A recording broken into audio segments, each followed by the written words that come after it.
floresce no sertão. Agradecida celebra 80 anos, mais uma dádiva da nossa vocação. Mais uma dádiva da nossa vocação. Estou aqui, estamos juntas nos caminhos, seguindo os passos dos que nos precederam. Suas pegadas são marcadas por espinhos, mas tem perfume das roseiras que cresceram. De onde vem essa força misteriosa que se renova no interior da gente?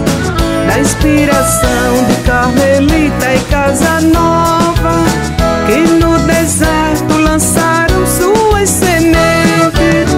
Vidas doadas, tantas lutas, tantos sonhos, regando a terra que floresce no sertão.